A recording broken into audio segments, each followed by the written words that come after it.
Koramaga juang chiliel more gweng mabondo dwaro mondo mi ogai mar do mathakome odonjre wach bura mar lo moro mano chiw ng'eto mage diriyo mopogore. Miyo mong'ere kaka Sabina Kinyi Masogo wacho ni no chope doho kendo donjo ne yuore moro mane dwa mai lop jaode mosenindo kendo ng'eto no osegol mondo mi mielo makamano. Kata kamano jang'ad bura no dhi moloko ng'eto makamano gino mochich ni otim bang' mibadhi moro donjoe.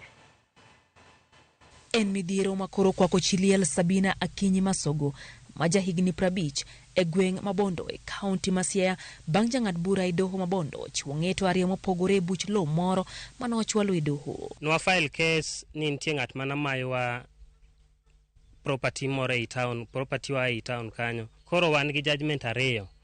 Judgment achiel wacho ni waloyo case, judgment ariyo mar chielo wacho ni awalo loyo case. Wakwayo ni mondo adiera mondo bede nikech ok wanyal bedo gi judgment ariyo e kes achiel. Miyo no maya e gweng Masako ka Kudi no ochope doho kendo donjone jaod nyamin wuon pargi mowacho ni no mai lobno mano ondike nying jaode mano osenindo kendo jang'ad bura John Paul no ng'ado bura mondo mi chiwne miyo no lope bang' yudo ni no mai godo tok chik. Loni ne mar wuon parwa ma lope mar anyuola mano opoge kama ogede no lobno ni e itao. Koro ne giwinjre gi yore ma gigero se permanent. Seche mane ore no ne nitie ne gidhi adhiya maber. To seche mane gisegedo no wacho ne ore no wacho ne ni kaka koro wagedo onge gimoro ma kata kalatas moro mwandiko ma nyalo konyowa miya title deed mondo adhi akan. Masogo ma jaoda ni no kaw title deed momiyo ore mondo kan. Ndalo mane Masogo ngima jogi ne dhi maber. To kama Masogo tho athani ng'ani koro lokre na e odni. Ka kora bigi kinda ka kora dwaro wach ni kayalo wach nda yudo title deed no seloke nyinge. Koro kwa chope court ong'ad bura.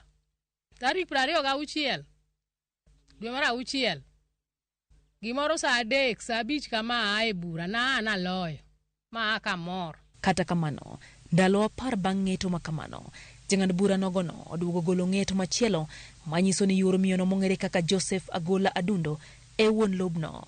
Miyo no lero ni yuore no wuondo jaode mondo mi nomiye oboke ma lobno mondo mi okanne kapok otho eka bang'e no tuere ma oloko e nyinge. Kaling matin tieko ndalo 10 kendo barua moro chako wuok jowadwa ni kendo kora wala moloyo.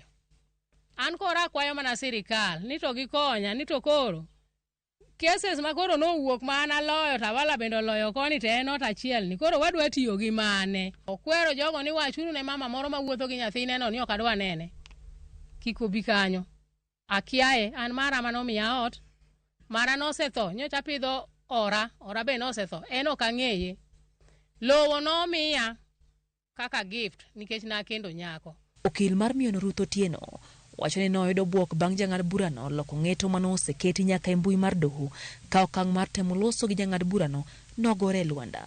Kaluwore ni jotij doho no nyowacho ni oseloke kendo otere doho ma Kimilili ka bende ne gidagi chiwo namba mare mar simu. Miyo no oseo mibadhi ma okwako doho ma pachoka ka koro kwa ogai mar doho mathakome mondo mi odonjre wachni mondo mi neni oyudo ratiro mare. Koro ana kwayo mana sirikal ni mondo giyie gikonya giduogna lo mar jaoda mano kende lo mano weyago onge gimoro amora mano weyago odno kende to gidala kama dake makata kama nyalo puro onge. Mine mapek kod